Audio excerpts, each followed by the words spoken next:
بسم اللہ الرحمن الرحیم۔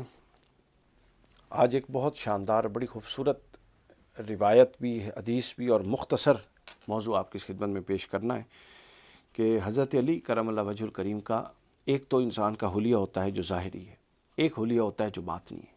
حضرت علی کرم اللہ وجہ الکریم کا روحانی اور باطنی حلیہ کیا تھا، اس کو امام ابن عبد البر نے الاستیعاب میں اور میں نقل کیا، اور اس کے بعد یہ کنز العمال میں یہ روایت موجود ہے، اور اس کے بعد امام ابن حجر نے الصواعق المحرکہ میں اس کو بیان کیا۔ کہتے ہیں کہ حضرت معاویہ نے زرار صدائی سے کہا کہ اے زرار مجھ سے علی کے اوصاف بیان کرو۔ زرار نے کہا کہ اے امیر مجھے معاف رکھیے، یعنی مجھ سے نہ پوچھیے۔ حضرت معاویہ نے کہا کہ تجھے ضرور ان کے اوصاف بیان کرنا ہوں گے۔ تو زرار نے کہا کہ جب مجھے ان کے اوصاف بیان کرنے پر مجبور ہی کیا جانا ہے تو واللہ وہ دور کے کام والے اور بڑی قوتوں والے تھے، دور اندیش تھے۔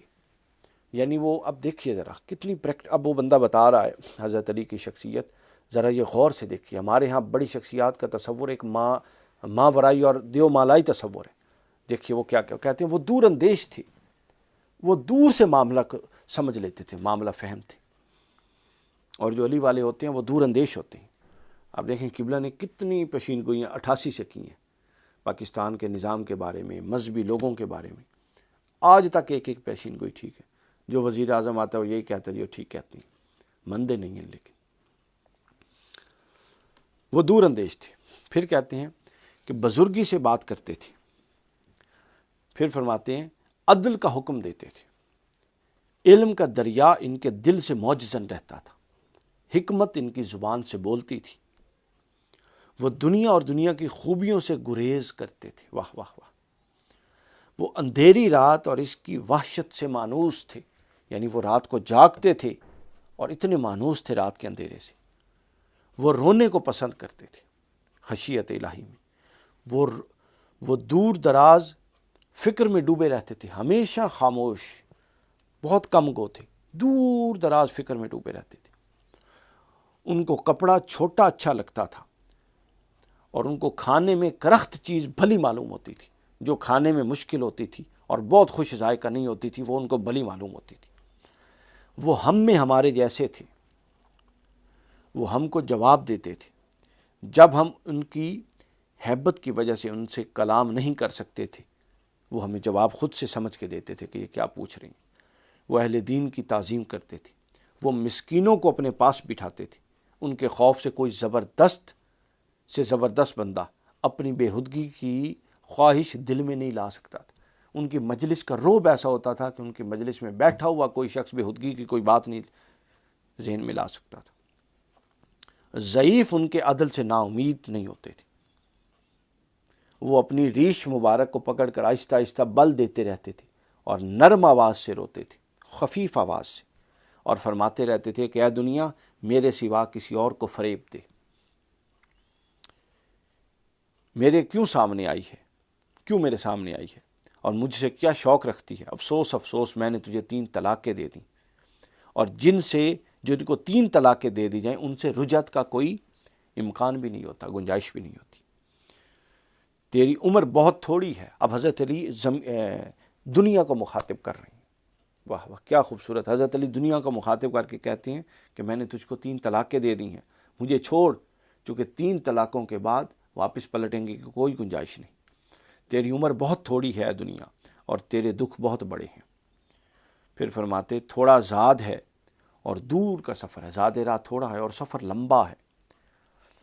جب یہ ساری بات ہوئی تو روایت میں ہے کہ حضرت معاویہ یہ سن کر رونے لگے، حضرت علی کا یہ سن کر، اور کہنے لگے کہ خدا ابو الحسن پر رحم کرے، واللہ وہ ایسے ہی تھے، واللہ وہ ایسے ہی تھے۔ کہ اے زرار ان کے مرنے سے تجھے کیا رنج ہوا؟ پھر پوچھتے ہیں کہ حضرت علی کی شہادت سے تجھے کیا رنج ہوا، اس زرار سے جنہوں نے یہ ساری بات بیان کی۔ تو زرار کہنے لگے کہ ایسا رنج کہ جس طرح سے کسی عورت کی گود میں اس کا بیٹا ذبح کر دیا جائے، جتنا اس کو رنج ہوگا، حضرت علی کی شہادت سے مجھے اتنا رنج پہنچا۔ اور اسی طرح سے ایک اور روایت میں جو امام ذہبی نے بھی بیان کی اور امام احمد بن حنبل نے بھی بیان کی، حضرت سعید بن العاص سے، اور انہوں نے عبداللہ بن عیاش بن ابی ربیعہ سے پوچھا کہ مجھ سے علی اور ابو بکر رضی اللہ عنہما کا حال بیان کرو، کہ باوجود اس کے کہ حضرت ابو بکر عمر میں بڑے تھے، اور حضرت علی اور عمر میں بڑے تھے اور حضور پر ایمان لانے میں بھی سبقت رکھتے تھے، پھر لوگ جناب علی کے مشتاق زیادہ کیوں ہیں؟ انہوں نے کہا کہ حضرت ابو بکر کا ظاہرہ مقام و مرتبہ مسلمہ ہے، پھر حضرت ابو علی کی طرف لوگوں کا زیادہ اشتیاق کیوں ہے؟ عبداللہ بن عیاش کہنے لگے کہ اے میرے بھتیجے، جو بات کہ تجھے پسند آئی ہو، اس میں وجہ یہ تھی کہ حضرت علی حضور کے برادر تھے۔ پھر انہوں نے کہا کہ نسب کا کھرا پن بھی، رسول اللہ کے ساتھ قرابت بھی اس کا ایک حصہ تھی جو حضرت علی کی طرف وابستگی والہانہ پن تھا۔ پھر فرماتے ہیں کہ حضرت صلی اللہ علیہ وسلم کی دامادی بھی ایک اس میں سے تھا۔ پھر فرماتے ہیں کہ اسلام میں سبقت بھی ایک وجوہات میں تھی جو حضرت علی کی طرف والہانہ پن تھا۔ پھر فرماتے ہیں کہ قرآن کا علم بھی ایک وجہ تھی جس کی وجہ سے لوگوں کا حضرت علی کی طرف والہانہ پن تھا۔ پھر فرماتے ہیں سنت میں اور دین میں تفقہ گہرا رسوخ بھی ایک وجہ تھی کہ لوگ حضرت علی کی طرف مشتاق تھے، اور حرب جنگوں میں بہادری بھی ایک وجہ تھی کہ لوگ حضرت علی کی طرف مشتاق تھے۔ یعنی یہ وہ ساری خصوصیات تھی۔ اور اسی طرح ریاض النصرہ میں بھی محب طبری نے اور امام احمد بن حنبل نے بھی بیان کیا، ابن عباس رضی اللہ عنہما سے روایت کہ لوگوں نے ان سے پوچھا کہ حضرت علی کیسے تھے؟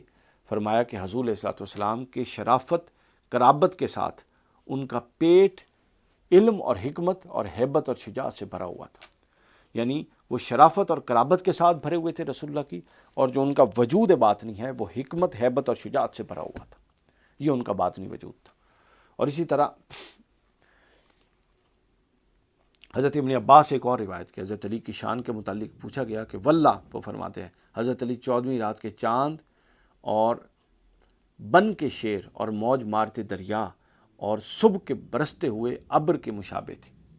یعنی ان سب کی صراحت کی جائے تو آپ سمجھ جائیں کہ 14ویں رات کا چاند اپنے حسن میں لازوال ہوتا ہے، اس کے بعد شیر اپنی بہادری میں لازوال ہوتا ہے، موج مارتا دریا اپنی ہیبت اور تموج میں لازوال ہوتا ہے، اور صبح کے برستے ہوئے ابر اپنی فضل میں لاجواب ہوتے ہیں۔ حضرت علی ان تمام معاملات میں لاجواب تھے۔ یہ ایک حضرت علی کی شخصیت کا، باطنی شخصیت کا خاکہ جو عملی نقطہ نظر سے اہم ہے تاکہ ان اوصاف کو اپنایا جائے، یہ میں نے آپ کی خدمت میں بیان کر دیا۔